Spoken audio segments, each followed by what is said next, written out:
Hello friends, welcome to our channel stitching with Reena. Friends, आज मैं आपके लिए बहुत ही यूजफुल वीडियो लेके आई हूँ। अगर जो आप सिलाई करती हैं तो कभी ना कभी आपके साथ भी ये प्रॉब्लम ज़रूर होती होगी।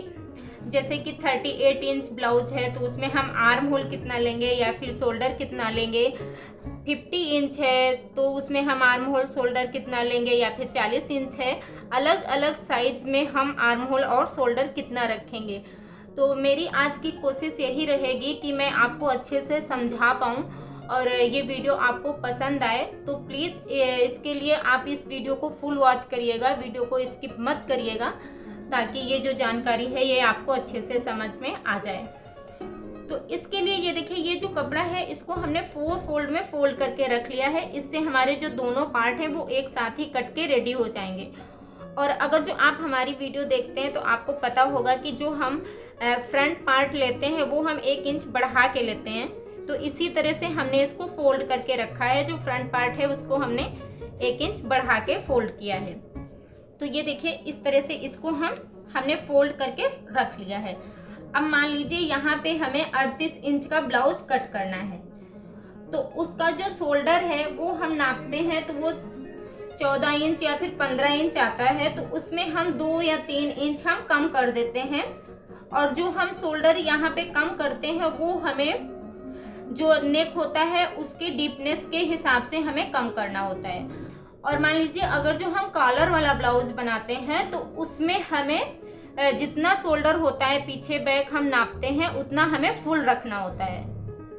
तो इस तरह से हम इसकी नाप लेते हैं। तो मान लीजिए ये जो हम ब्लाउज बनाएंगे ये हम 50 इंच का ब्लाउज बनाएंगे।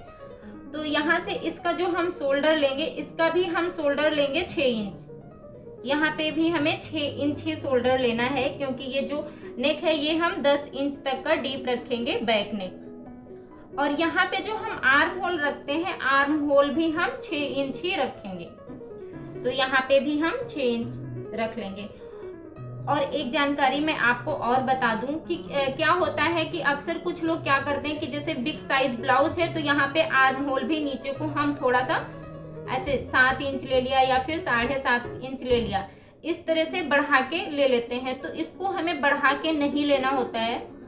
इसको हम 6 इंच 6.5 इंच इतना हम ले सकते हैं, या फिर बढ़ा के लेते हैं। जैसे कि हम बोट नेक बनाते हैं या फिर हम कॉलर नेक बनाते हैं, उसमें हमें बढ़ा के लेना होता है। और अगर जो हम डीप नेक बनाते हैं तो उसमें हमें जो ये आर्म होल है इसको बहुत डीप नहीं लेना है। इसमें हमें 6 से 6.5 इंच तक हम ले सकते हैं। इसके बाद अगर जो हम ज़्यादा लेते हैं फिर वही रीजन होता है जो आर्म होल में झोल आती है या फिर फिटिंग सही से नहीं आती है। तो यहाँ पे भी हम 6 इंच पे ये देखिए इस तरह से निशान लगा लेंगे। इसका जो ब्रेस्ट साइज रहेगा वो है 50 इंच। 50 का 1/4 होगा 12.5 इंच। तो हम यहाँ से 12.5 इंच पे निशान लगा लेंगे। इस निशान को भी हम सीधा कर लेंगे। ये देखिए, इस तरह से हमें इस आर्म होल को लेना है। और यहाँ से हम जो फ्रंट पार्ट की गोलाई देते हैं वो हमें 1 इंच पे देनी है। 1 इंच पे निशान लगाएंगे। और जो हम बैक पार्ट की गोलाई देते हैं वो हम देते हैं 1.5 इंच पे।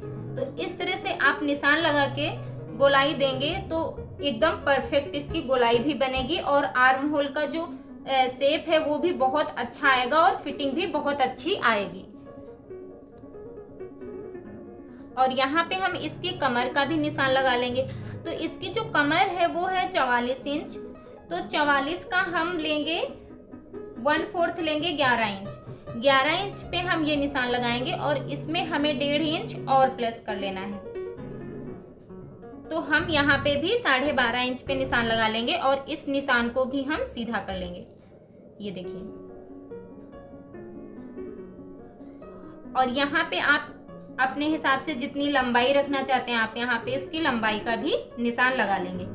इसको भी हम सीधा कर लेंगे। इस तरह से हम इसकी लंबाई का भी निशान लगा लेंगे। और ये देखिए, ये जो हमने आर्म होल का निशान लगाया है ये बैक पार्ट का निशान है। तो यहीं से हमें ऐसे गोलाई देनी है इसकी। इस निशान से मिलाते हुए हमें ऐसे गोलाई देनी है। ये देखिए। और यहाँ से हमें थोड़ा सा डाउन करना है, हल्का सा डाउन करना है यहाँ से। इस तरह से हम यहाँ से थोड़ा सा डाउन करके इसको कट करेंगे। अब इसके बाद ये जो है ये फ्रंट पार्ट है, तो यहाँ से हम इसके फ्रंट पार्ट की गोलाई दे देंगे।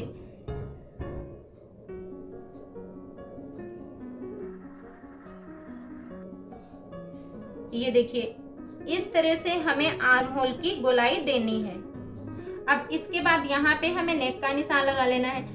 तो देखिए नेक की भी जो हम नॉर्मल नेक बनाते हैं, इसकी हमें 2.5 से 3 इंच से ज़्यादा बढ़ा के हमें ब्रॉडनेस नहीं लेनी है। अगर जो हम बोट नेक बनाते हैं तो उसके लिए हमें शोल्डर भी बढ़ा के लेना होता है, तभी हम यहाँ पे नेक भी बढ़ा के लेते हैं। और अगर जो हम नॉर्मल नेक बनाते हैं तो यहाँ पे हम 2.5 से 3 इंच तक ही रखेंगे, तभी फिटिंग इसकी अच्छी आएगी। तो यहाँ पे जो हम रख रहे हैं वो हम इसकी ब्रॉडनेस रख रहे हैं 2.5 इंच। और यहाँ पे अभी हम नेक कट करेंगे आगे के पार्ट के हिसाब से। तो जो आगे का हमारा नेक है वो है 6.5 इंच, तो 6.5 इंच पे निशान लगा लेंगे। इस तरह से इसको हमें सीधा कर लेना है।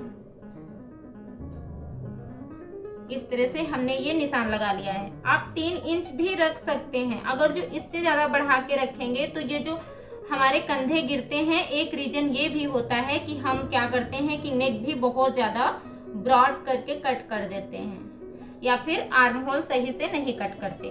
तो इस तरह से हमने ये निशान लगा लिया और यहाँ पे हमें नेक की गोलाई दे देनी है। इस तरह से हम इसकी गोलाई दे देंगे। तो ये देखिए इस तरह से ये निशान हमें लगाने होते हैं, कोई भी साइज हो। अब देखिए यहाँ पे क्या है कि 6 इंच हमने ये निशान लगाया था। ये देखिए हमने 6 इंच पे इस निशान को लगाया था। अब इसके बाद इधर जो हम ब्रेस्ट साइज बढ़ाते हैं तो इस हिसाब से ये हमारा आर्म होल भी बढ़ता जाता है। जैसे कि यहाँ पे हमने 12.5 इंच लिया है, तो यहाँ पे 50 साइज का हो गया। मान लीजिए यहाँ पे हम लेंगे 38 साइज की हमें ब्लाउज की कटिंग करनी है। तो उसके लिए भी हमें ये जो आर्म होल है यहाँ पे तो हमें 6 इंच लेना है। अब इसके बाद ये जो यहाँ पे है तो देखिए जो 38 इंच लेंगे यहाँ पे, तो 38 इंच का 1/4 होगा 9.5 इंच। तो यहाँ पे हम 9.5 इंच पे निशान लगाएंगे। ऐसे हम यहाँ पे 9.5 इंच पे इस तरह से निशान लगाएंगे। तो ये देखिए ये जो आर्म होल है ये यहाँ से अपने आप से ही इतना आर्म होल कम हो जाएगा। मान लीजिए यहाँ पे हम 2 इंच 1.5 इंच जितना भी मार्जिन रखना चाहेंगे वो रख लेंगे। तो इस हिसाब से आपको यहाँ पे आर्म होल बिल्कुल भी नहीं बढ़ाना है, वो अपने आप ही साइज के हिसाब से अपने आप से ही ये इधर बढ़ता जाता है। तो आप ये गलती कभी ना करें कि बिग साइज है तो आप इधर से नीचे को डीपनेस बढ़ा के आर्म होल की कटिंग कर रहे हैं। अगर जो आप इस तरह से आर्म होल की कटिंग करेंगे तो ये आपकी फिटिंग कभी भी सही नहीं आएगी। और उम्मीद है कि ये जो जानकारी है आपके लिए यूजफुल होगी। अब इसके बाद यहाँ पे जो हम टक्स पॉइंट के निशान लगाते हैं वो हम नॉर्मली लगा लेंगे। इस तरह से हम यहाँ पे टक्स पॉइंट के भी निशान लगा लेंगे। और ये बिग साइज है तो यहाँ पे भी हम यहाँ पे ये देखिए यहाँ से इस तरह से हम लेंगे 2.5 इंच पे।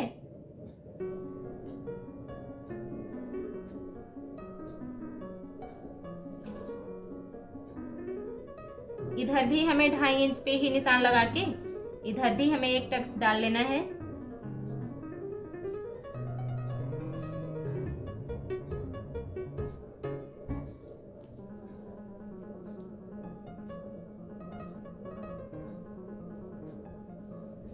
ये देखिए इस तरह से हमें ये टक्स पॉइंट के भी निशान लगा लेने हैं। उम्मीद है कि ये वीडियो जो है ये जानकारी आपके लिए यूजफुल रही होगी और मुझे कमेंट में बताइएगा कि आपको ये जानकारी कैसी लगी। और अगर जो अच्छी लगी हो वीडियो तो प्लीज़ लाइक भी करिएगा, सपोर्ट करिएगा। Thanks for watching my video.